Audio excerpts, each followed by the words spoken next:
नमस्कार, मैं हूं आपके साथ अंकिता ताल। बुलेटिन की शुरुआत करते हैं। सीएम पुष्कर सिंह धामी ने गोयल मैदान चंपावत में स्थित मुख्यमंत्री कैंप कार्यालय में आयोजित कार्यक्रम में प्रतिभाग किया है। इस अवसर पर मुख्यमंत्री ने लोक निर्माण विभाग के निरीक्षक भवन के प्रथम तल पर सभागार और गार्ड रूम निर्माण कार्य का लोकार्पण भी किया और साथ ही मुख्यमंत्री ने स्थानीय लोगों से मुलाकात भी की है। साथ ही लोगों की समस्याओं को सुना और समस्याओं के त्वरित समाधान हेतु संबंधित अधिकारियों को आवश्यक दिशा निर्देश भी दिए गए हैं।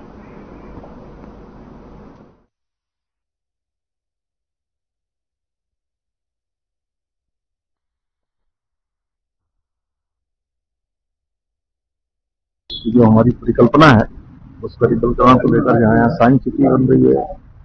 अनेक सीमांत क्षेत्रों में जो विकास के काम हो रहे हैं, चाहे वो सड़क के हों, चाहे हमारी पार्किंग के हों, सौंदर्यीकरण के हों या अवस्थापना सुविधाएं हों, उन सभी पर विशेष ध्यान देने के साथ साथ स्वास्थ्य सेवाएं भी हमारी प्राथमिकता में है। आज यहाँ पर सिटी स्कैन भी विधिवत रूप से प्रारंभ हो गया है। आने वाले समय में हमारा यहाँ क्रिटिकल केयर ब्लॉक भी बन रहा है, वो भी निर्माणाधीन जल्दी बन जाएगा। तो आने वाले समय में MRI की सुविधा भी हो जाएगी। हमारा प्रयास है कि डॉक्टर भी पर्याप्त मात्रा में यहाँ पर आ जाएं। जैसे जैसे उपलब्धता होगी यहाँ डॉक्टर को भी पर्याप्त संख्या में यहाँ भेजने का काम होगा।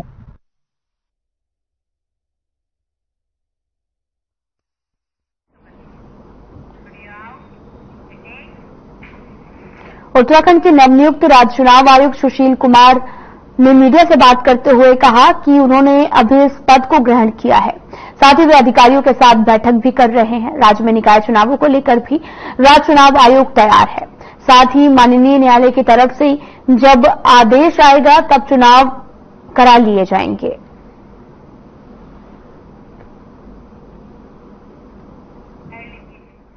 आपको बता दें, चुनाव को लेकर राज्य चुनाव आयोग तैयार है और अधिकारियों के साथ में बैठकों का दौर भी लगातार जारी है और चुनावों को लेकर राज्य चुनाव आयोग पूरी तरह से तैयार नजर आ रहा। सुशील कुमार का बयान भी सामने आया है, कहा कि चुनाव जल्द ही कराए जाएंगे।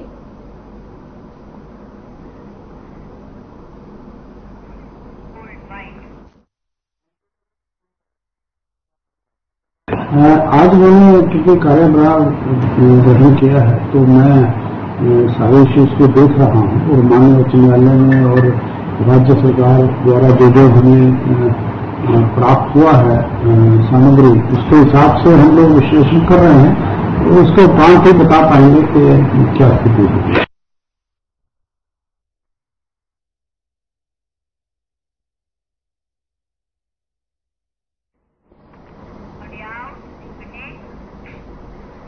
गैरसैंण विधानसभा सत्र के दौरान खानपुर से निर्दलीय विधायक उमेश कुमार ने 500 करोड़ में सरकार गिराने वाले बयान पर बीजेपी के लैंसडाउन से विधायक महान दिलीप रावत ने कड़ी प्रतिक्रिया दी है। कोटद्वार में एक कार्यक्रम में शिरकत करते हुए दिलीप रावत ने कहा कि यह बहुत गंभीर मामला है और इसकी निश्चित ही जांच होनी चाहिए ताकि दोषियों के खिलाफ कड़ी कार्रवाई भी की जा सके।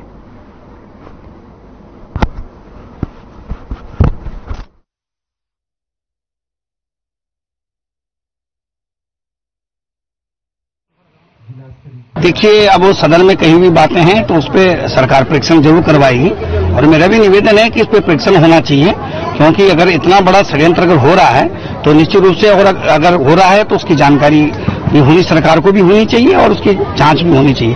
और अगर नहीं हो रहा है तो निश्चित रूप से गलत बयानबाजी करने वालों के खिलाफ भी कार्रवाई होनी चाहिए।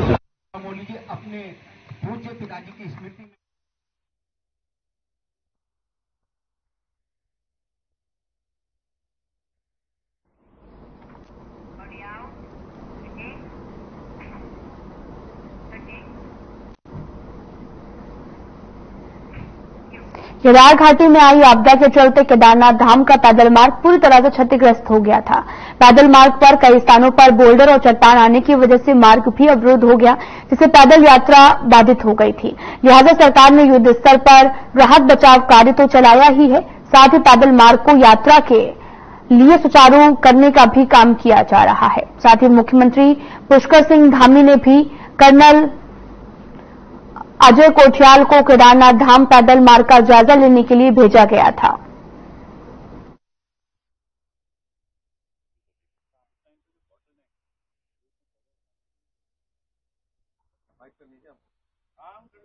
क्योंकि हमने 2014 में 2013 की डिजास्टर के बाद में काम करा था, तो एक तो ब्रॉड हमें समझ में आता है कि ये अपना गौरीकुंड से ऊपर कौन कौन सी ऐसी जगह हैं जहां पे कि ऊपर से पानी आता है ना अपने झरनों से, उसकी वजह से कौन कौन सी जगह हैं जो बीच में बारिश की वजह से अनस्टेबल हो जाती हैं, कौन से वो इलाके हैं जहां पे कि शायद स्लाइड आने शुरू हो जाते हैं। तो वो तो एक बैकग्राउंड एक्सपीरियंस था। अभी इस बार 31 जुलाई की जो ये आपदा आई, उसके बाद सीएम साहब ने एक मीटिंग रखी थी। उनको मतलब उनके पास बहुत सारे जरिए भी होते हैं, वो खुद ही इतना ज्यादा लोगों से मिलते हैं, उसके बेसिस पे जो उनको इन्फॉर्मेशन थी, उस इन्फॉर्मेशन को देखते हुए उन्होंने हमसे कुछ चीजें शेयर करी कि आप एक बार ऊपर जाइए और जाकर के ना देख के आइए रूट को, और उसके बाद में सजेस्ट करिए कि कैसे यात्रा कामयाब हो सकती है, इन पैमानों को ध्यान में रखते हुए कि आपदाएं तो हमारे पहाड़ों में आती रहेंगी।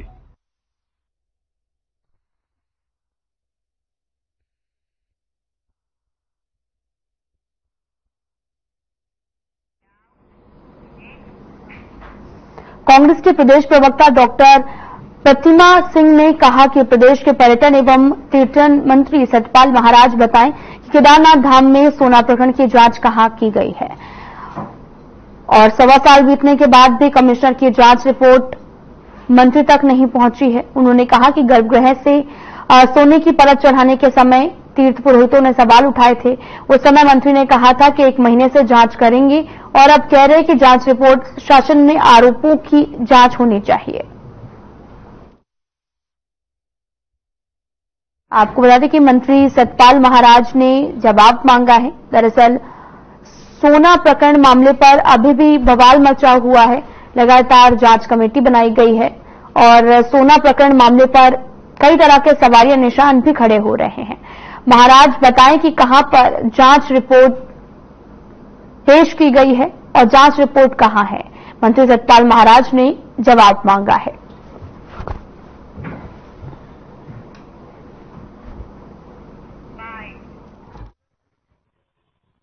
देखिए, तो कारण यही हो सकता है कि उस रिपोर्ट में जरूर कुछ ऐसा है जो शायद सतपाल महाराज जी छुपाना चाहते हैं, जनता के बीच नहीं लाना चाहते हैं।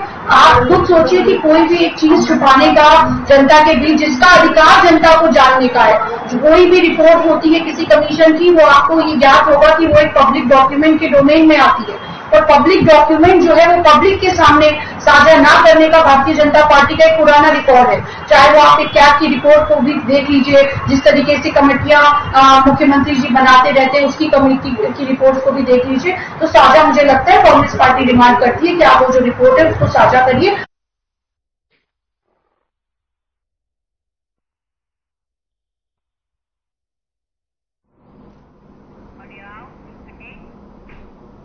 हल्द्वानी में उद्योग मंत्रियों की मीटिंग आयोजित की जाएगी, और आपको बताते चलें कि मीटिंग मुख्य विकास अधिकारी की अध्यक्षता में हुई है, और इस दौरान उद्यमियों ने भी सुझाव जो है वो दिए हैं। समय समय पर बैठक का आयोजन किया जाए, जिनकी उनकी समस्याओं को निदान हो सके। और इसके अलावा बैठक में सड़क, पानी, बिजली का मुद्दा भी उठा। मूलभूत सुविधाओं के इस मुद्दे को अब इंडस्ट्री के हिसाब से प्राथमिकता पर लिया जा रहा है कि कहां किस तरह का समाधान हो सकता है। और होटल कारोबारियों ने भी बैठक में होटल इंडस्ट्री से जुड़े मुद्दे उठाए, जिसको देखते हुए मुख्य विकास अधिकारी ने खासकर मुक्तेश्वर क्षेत्र के एसडीएम को सर्वे कराने के निर्देश दिए, और होटल इंडस्ट्री का कैसे विस्तार हो सकता है। वहीं मुख्य विकास अधिकारी ने कहा कि छोटे छोटे उद्यमियों के लिए जिला उद्योग केंद्र की तरफ से छोटे छोटे फोरम उपलब्ध हैं, जिस पर वे अपनी शिकायत को दर्ज करा सकते हैं। मूलभूत सुविधाओं को लेकर लगातार चर्चा जारी है, और उद्यमियों ने भी कई तरह के सुझाव दिए हैं। दरअसल ये पूरा मामला हल्द्वानी से है, जहां पर मूलभूत सुविधाओं को लेकर चर्चा की गई है। उद्योग मंत्रियों की मीटिंग का भी आयोजन किया गया, जहां पर बड़ी संख्या में लोग उपस्थित रहे।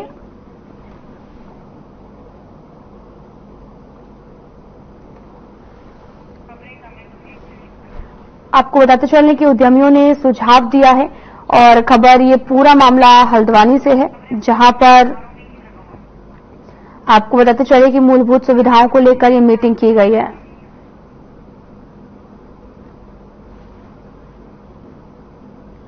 आपको बताते चलें कि पूरा मामला हल्द्वानी से है, जहां पर उद्यमियों ने सुझाव दिया है।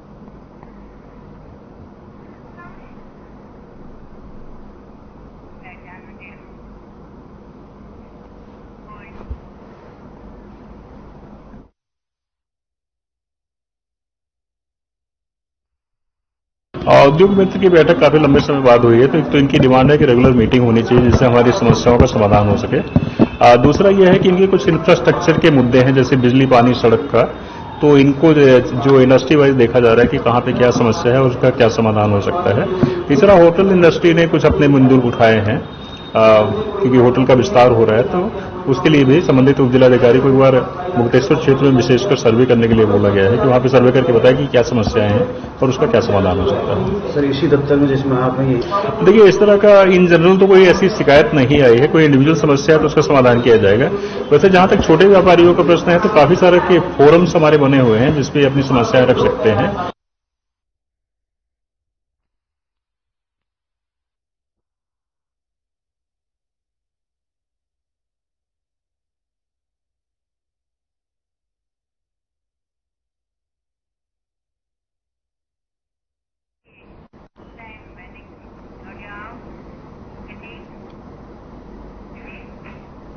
जनपद पौड़ी के कोटद्वार शहर में सड़कों पर अपने पालतू पशुओं को छोड़ने वालों के खिलाफ पुलिस ने कार्रवाई शुरू कर दी है।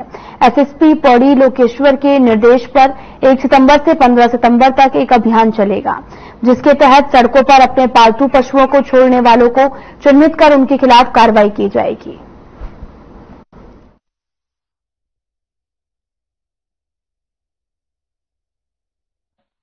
जैसे रोड पे आप जैसे उनकी बात बता रहे हैं, जो हमारा पशु रहते हैं, तो इसमें आपको पता भी होगा जो हमारे एसएसपी महोदय हैं उनके द्वारा भी एक अभियान चलाया जा रहा है। उसमें मेन चीज़ रहती है कि पहले शुरुआत के फेज में हम जो पशु होते जो कोई आदमी ऐसा छोड़ता है तो उसे पहले हम जागरूक करते हैं कि भाई ये चीज़ें दंडनीय अपराध है। और फिर इसके बाद अगर कोई व्यक्ति नहीं मानता है कि भाई कि वो फिर भी अपने जो पशु है उन्हें रोड पे छोड़ता है।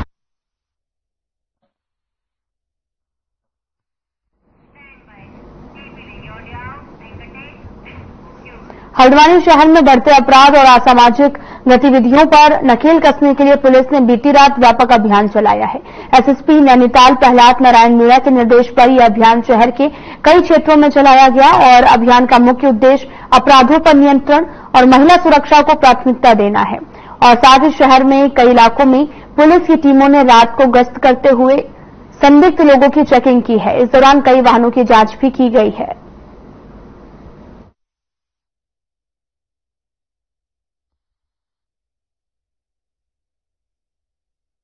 इसमें पिछले 5 दिनों से लगातार अभियान चलाया जा रहा है और ये आगे भी चलाया जाएगा। इसमें जितने भी इस तरह के साइलेंसर और जितने भी रैश ड्राइविंग वाले हैं और इस तरह से मनचले युवक जो हैं, इन सभी के खिलाफ कड़ी से कड़ी कार्रवाई करी जा रही है। जो गाड़ियों में काली फिल्म लगा के रखते हैं या ये साइलेंसर वगैरह जितने भी हैं, बिना हेलमेट के ड्रंकन ड्राइविंग के जितने केसेस हैं, ओवर स्पीडिंग के हैं, इन सभी पे कड़ी से कड़ी कार्रवाई करी जा रही है। इसमें गाड़ियां सीज करी जा रही है, चालान करे जा रहे हैं। महिला सुरक्षा देखिए, यूनिटिव लेवल पे तो हम लगातार कार्रवाई कर रहे हैं, मुकदमे पंजीकृत हो रहे हैं, अभियुक्तों की गिरफ्तारी भी हो रही है और कड़ी से कड़ी कार्रवाई हो रही है। प्रिवेंटिव के तौर पे एक मैसेज देना चाहूंगा, अपील करना चाहूंगा कि हमारा उत्तराखंड पुलिस एप्लीकेशन है।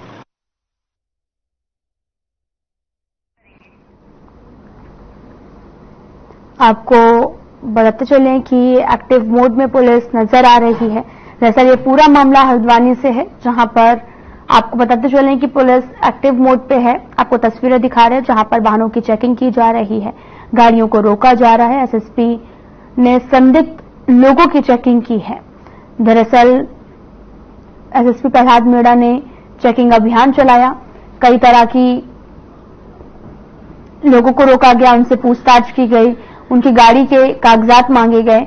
साथ ही जो लोग ट्रैफिक रूल्स का पालन नहीं कर रहे, उन्हें ट्रैफिक रूल्स के बारे में बताया गया। आपको तस्वीरें भी दिखा रहे हैं जो कि चेकिंग अभियान के दौरान की है। एसएसपी प्रहलाद मीणा ने चेकिंग अभियान चलाया और ट्रैफिक रूल्स तोड़ने वालों की या फिर संदिग्ध लोगों की यहां पर जांच की गई है। आप तस्वीरें भी आपको दिखा रहे हैं जहां पर लगातार जागरूकता फैलाई जा रही लोगों के बीच में। वहीं कई तरह के जो मामले हैं वो अधिकतर सामने आते रहते हैं, जिसको कंट्रोल करने के लिए भी पुलिस ने ये पहल की हुई है।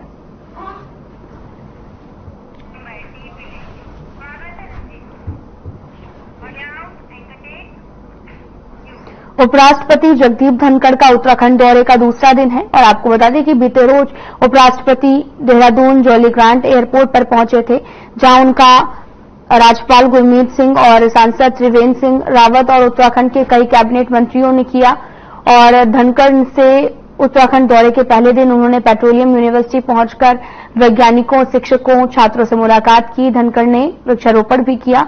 वहीं उपराष्ट्रपति ने राष्ट्रीय इंडियन मिलिट्री एकेडमी में एक प्रोग्राम भी में शिरकत की है और अब ऋषिकेश एम्स में आयोजित कार्यक्रम में शिरकत की और मेडिकल छात्र और स्टाफ से मुलाकात भी की है।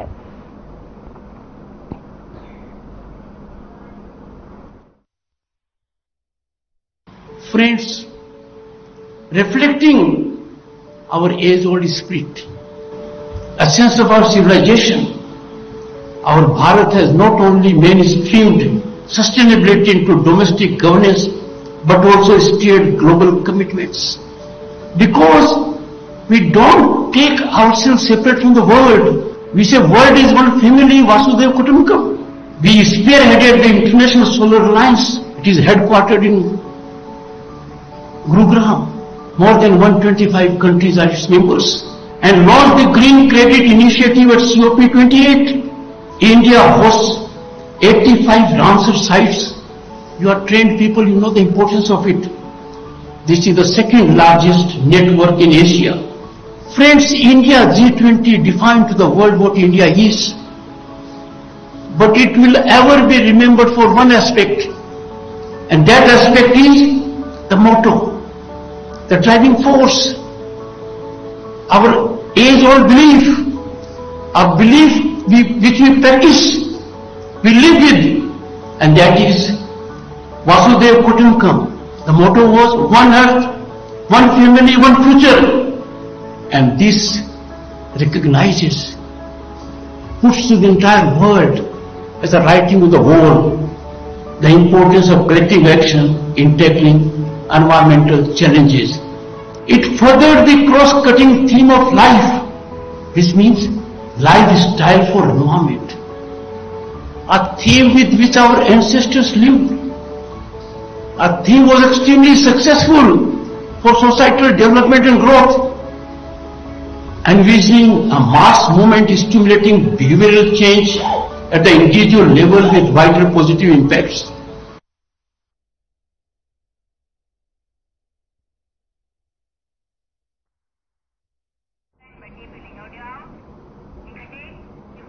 सीएम धामी ने चंपावत पहुंचकर लाखों श्रद्धालुओं की आस्था के केंद्र और न्याय के अधिष्ठान देव के रूप में पूजित गुलजू देवता की पूजा अर्चना की है। समस्त प्रदेशवासियों की सुख समृद्धि और राज्य की उन्नति के लिए प्रार्थना की है।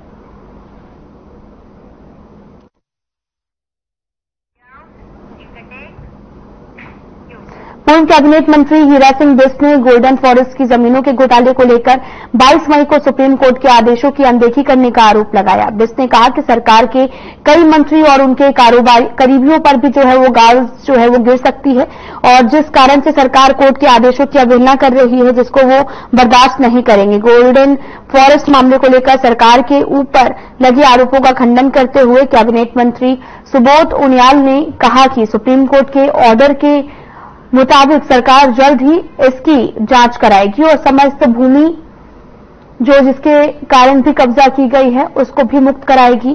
साथ ही सरकार के मंत्री और अन्य लोगों की मिलीभगत पर सुबोध उनियाल ने यह भी कहा कि जिनको इससे लेना देना है, डरने की आवश्यकता उनको है।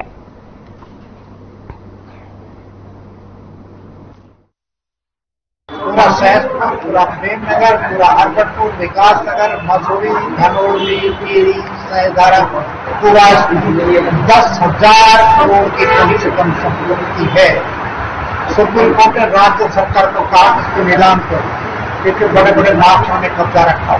किसके मॉल बने, किसी का कुछ बना, पूरा प्रेमनगर से कालचित तक और इधर देहरादून से मसूरी धनौल के डेरे तक, उधर संचार हो, बहुत बड़ी मात्रा, बहुत ऐतिहासिक। शिक्षक संघ ने निदेशक माध्यमिक शिक्षा को पत्र दिया, जिसमें उन्होंने लिखा कि यदि 30 अगस्त तक प्रधानाचार्य की ओर से सीधी भर्ती निरस्त नहीं की जाती है, तब राजकीय शिक्षक संघ आंदोलन करने के लिए बाध्य होगा।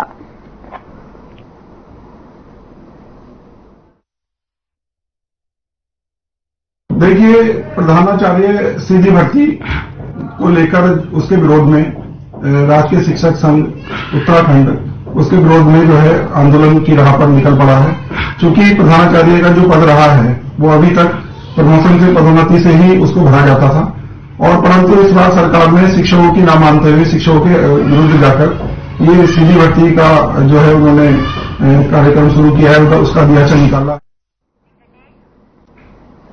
उत्तराखंड क्रांति दल के 15 और 16 सितंबर को गैरसैंण में होने वाले वार्षिक अधिवेशन को लेकर संचालन समिति का गठन किया गया है। केंद्रीय अध्यक्ष पूरन सिंह कटहत की ओर से संचालन समिति की घोषणा की गई। वहीं यूकेडी नेता महेंद्र सिंह रावत ने कहा कि गैरसैंण अधिवेशन में दल की मजबूती पर जोर देने के साथ ही आगामी निकाय पंचायत चुनावों की रूपरेखा पर चर्चा की जाएगी।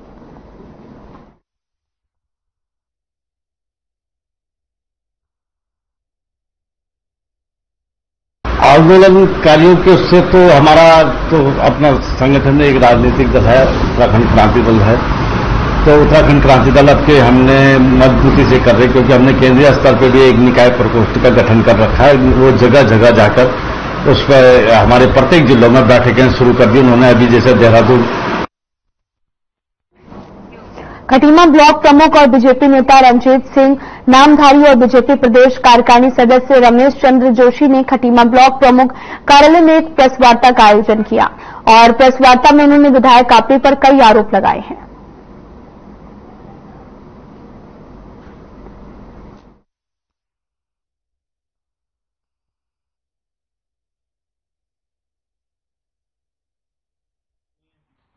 विधायक श्री गोविंद कापड़ी जी है, उन्होंने क्वेश्चन उठाए थे कि यहाँ के माननीय मुख्यमंत्री जी प्रदेश देख रहे हैं, हमारे खटीमा के लिए कुछ विकास कार्य नहीं हो रहे हैं। उन्हीं विषयों को आज आपके बीच में रखा गया है कि माननीय मुख्यमंत्री जी द्वारा क्षेत्र में कितने विकास के कार्य किए जा रहे हैं। सबसे बड़ी बात है, जब वो खुद यहाँ के विधायक थे।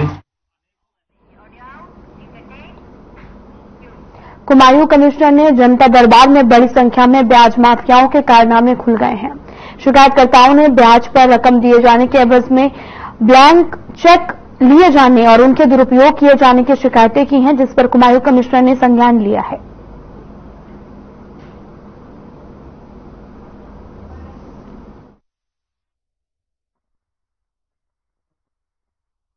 जहां पे कि ब्याज पे पैसा दिया जा रहा है। पहली बात तो ये इलीगल आप नहीं दे सकते हैं। कुछ लोगों के पास साहूकारा लाइसेंस मिला हुआ है, वो इस काम को कर सकते हैं। हो इसमें ये रहा है कि जो ब्याज देता है वो बदले में 3-4 ब्लैंक चेक्स ले रहा है, और उसके बाद उन ब्लैंक चेक्स को लेके वो बीच बीच में कुछ ना कुछ चीजें भरता रहता है, और इसका फिर यूज या मिसयूज जो भी आप कहें वो करता है, और दूसरे व्यक्ति को परेशानी होती है।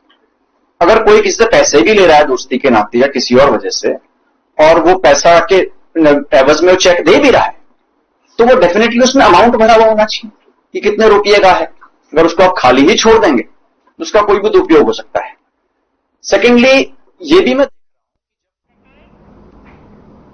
तो सीधा आपको लिए चलते खटीमा, जहां पर राज्य आंदोलनकारियों का श्रद्धांजलि कार्यक्रम आयोजित किया गया। शहीदों को स्मृति में आयोजित कार्यक्रम में यहां पर सीएम धामी ने शहीदों को श्रद्धांजलि भी अर्पित की है।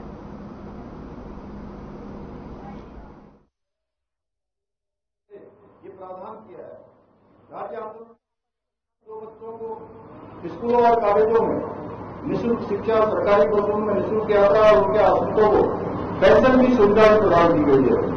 भाई बहनों, एक प्रबुद्ध राज्य में परिकल्पना में हमारे प्रदेश की डेमोग्राफी को सुरक्षित रखने के लिए हमारी चिंता भी होनी चाहिए, क्योंकि उस समय के हमारे आंदोलनकारियों ने जरूर उनके मन में यह चिंता भी थी हमारी सरकार वो भूमि उत्पादन की डेमोग्राफी को बचाए रखने पर लगातार कार्य कर रही है।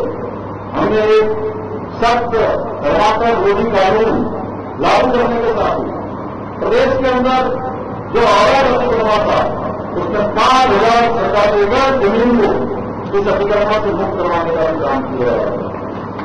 ये अतिक्रमण जहां भी है उनमें सभी ऐसे अतिक्रमण करने वालों जिन्होंने जंगलों की जमीनों पर कब्जा किया होगा, मैं उनकी बात नहीं करता हूं। फिलहाल इस वीडियो में इतना ही। नमस्कार।